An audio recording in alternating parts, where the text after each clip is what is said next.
الحمد لله الذي أحسن تدبير الكائنات وخلق الأرضين والسماوات وأنزل الماء من المعصرات وأنشأ الحب والنبات، والصلاة والسلام على سيدنا محمد صلى الله عليه وآله وسلم ذي المعجزات الظاهرات. أما بعد فأعوذ بالله من الشيطان الرجيم. بسم الله الرحمن الرحیم. حدیث کی کتابوں میں ایک دلچسپ واقعہ لکھا ہوا ہے کہ حضرت عباس رضی اللہ عنہ کی اسی مکان کی چھت پر ایک پر نالا لگا ہوا تھا جس کا پانی باہر کی طرف گرتا تھا۔ ایک دن حضرت عمر رضی اللہ عنہ جمعے کی نماز کے لیے کپڑے بدل کر مسجد جا رہے تھے۔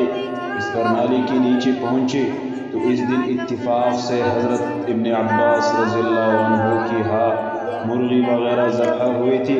ان کے گوشت کو دھو کر خون آلودہ پانی وغیرہ اوپر سے کسی نے بہایا اور اس پر نالے سے بہتی ہوئی وہ ساری گندگی حضرت عمر رضی اللہ عنہ کے کپڑوں پر گر گئی۔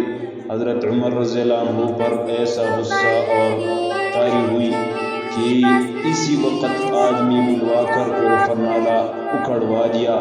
حضرت عباس رضی اللہ عنہ کو جب خبر ہوئی تو اور کچھ نہ بولے، صرف اتنا فرمایا کہ اس پر نالے کو براہ راست خود رسول اللہ صلی اللہ علیہ وسلم نے اس جگہ لگایا تھا۔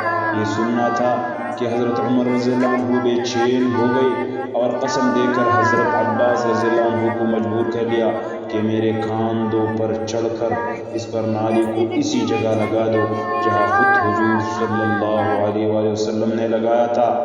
حضرت عمر رضی اللہ عنہ کے قسم دینے سے حضرت عباس رضی اللہ عنہ مجبور ہو گئے اور ایسا ہی کیا گیا۔